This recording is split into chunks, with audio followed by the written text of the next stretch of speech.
Today, I will share a story that uses archaeology to prove that myths exist. The story takes place from the 1970s to the 2010s, and the story's location is mainly in Gujarat, India today. The story can sum up very simply. That is, according to ancient legend Mahabharata, the Indians found the legendary prehistoric high civilization city that the Great Flood submerged.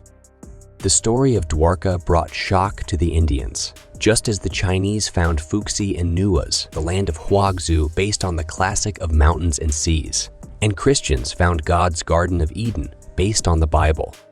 The protagonist of this story is one of the most important gods in Hinduism called Krishna.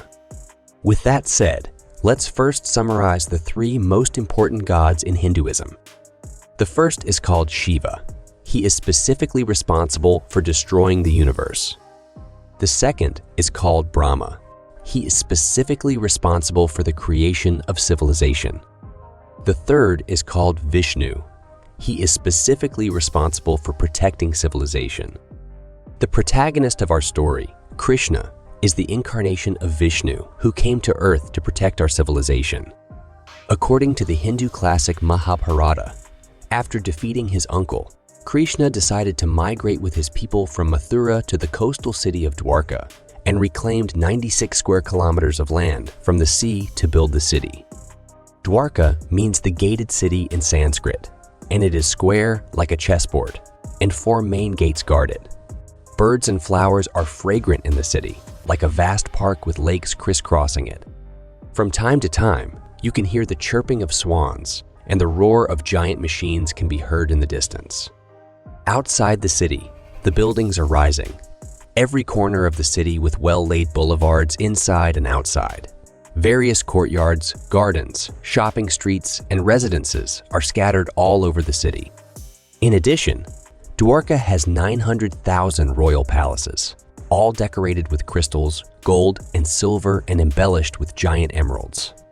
The palaces are decorated with golden furniture and countless jewels, and most importantly, Krishna lives in these palaces. No one knows how long Krishna and his people lived here until it is recorded in the Mahabharata that a war broke out between the kingdom of Salwa in the west and Krishna's country. The book describes the war as follows. The Salwa army was equipped with the aircraft called Vimana, and their army surrounded Dwarka and destroyed the parks, buildings, observatories, etc.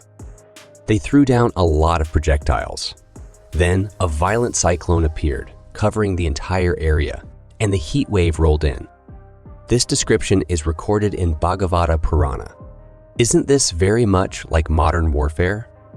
Then Krishna finally unleashed his weapon.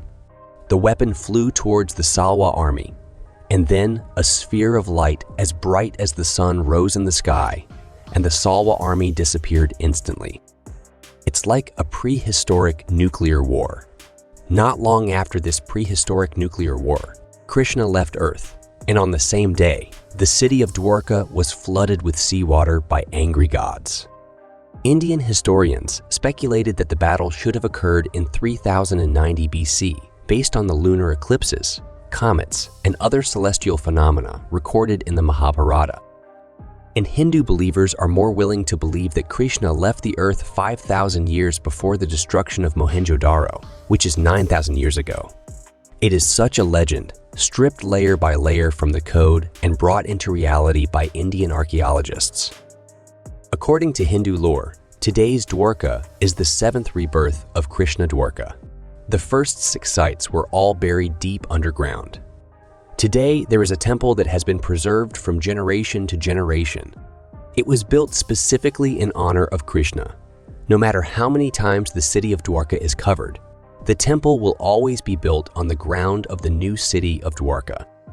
In 1970, Dr. Shikarapura Ranganatha Rao was ordered to conduct an archaeological excavation of this ancient Hindu temple. In the process of excavation, he found that there was an ancient temple underground.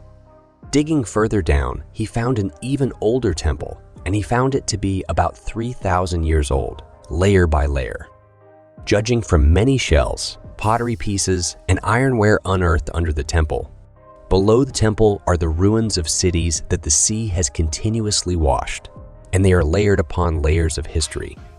Rayo immediately thinks of the legend of Krishna, the 7 rebirths of the city of Dwarka. Are all these legends true? Following this clue, Rayo spent nearly 30 years in the ocean near Dwarka and discovered many underwater ancient cities with a history of 3,000 to 4,000 years, which gradually consolidated the evidence for the existence of the submerged Dwarka. However, all the evidence is one step away from proving the legend of Krishna Dwarka. The story came in 2001 when the Indian government commissioned the National Institute of Oceanography to conduct a seafloor pollution inspection on the Gulf of Kamhat on the other side of the peninsula.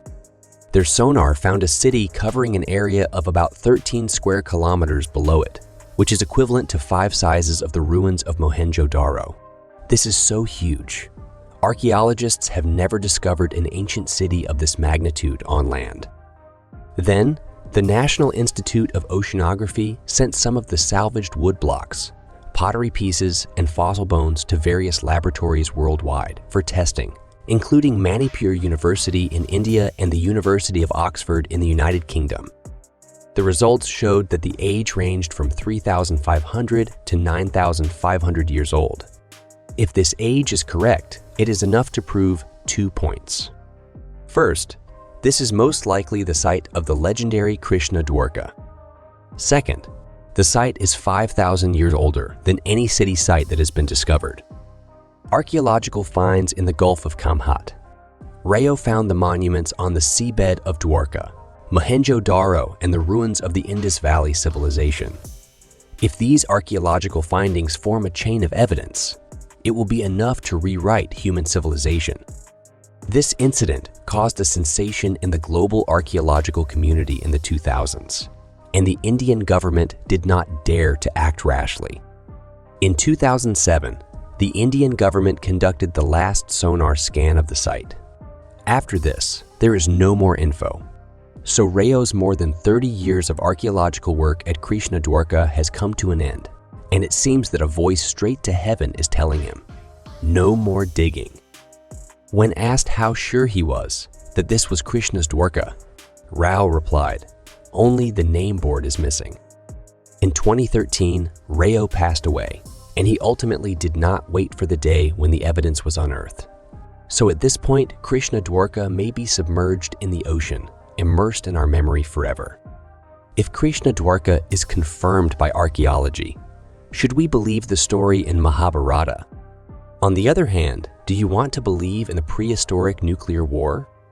Do you want to believe in the civilization of previous generation? Do you want to believe in Krishna from beyond Earth? Do you believe in Shiva, who destroys the universe, Brahma, who rebuilds civilization, and Vishnu, who protects civilization? So all this can only be a legend. Anatolia, Near East, Mesopotamia, ancient Egypt, ancient India, ancient Greece, and ancient Rome is a chain of evidence for the development of human civilization that has been woven for hundreds of years in the modern Western world. However, Indians whisper in our ears. The truth of the story is that civilization is constantly destroyed and reborn. The destruction of the last wave of civilization is the age of the legendary Krishna, about 13,000 to 9,000 years ago, which coincided with the end of the last ice age on our planet. At that time, glaciers melted, sea levels rose rapidly, and many civilized cities worldwide were submerged, such as Atlantis in the west, Dwarka in India, Yingzhou, and Mount Penglai in the east. God left the earth, and man survived the flood. Because of this, civilizations all over the world will invariably have memories of the Great Flood. The gods of the West guided the Noah family. After escaping to the Anatolia Plateau, they destroyed the Tower of Babel they built, depriving them of civilization and technology. The Hindu god Krishna guided the people to the highlands between the Indus Valley, and the people rebuilt Harappa, Mohenjo-Daro. Still, God destroyed them, depriving people of civilization and technology. As for why gods must deprive humanity of the civilization and technology of the previous generation, It is the work of the three great gods, Shiva, Brahma, and Vishnu, over and over again, and they can never go wrong. In this way, our Earth, our human civilization, is like experimental material on the table of God. They summarize data and build models in constant back-and-forth experiments. And what is the purpose of all these experiments? Are they also subject to this cycle? Are they also looking for ways to break out of this cycle? Speaking of which, the Indians smiled and said lightly, yes, they are. They're also subject to cycles. The Buddha said that people and gods are the same. They must thoroughly penetrate. Only all dharmas are empty to achieve the perfection of wisdom, possess infinite wisdom, transcend samsara, and reach the other shore.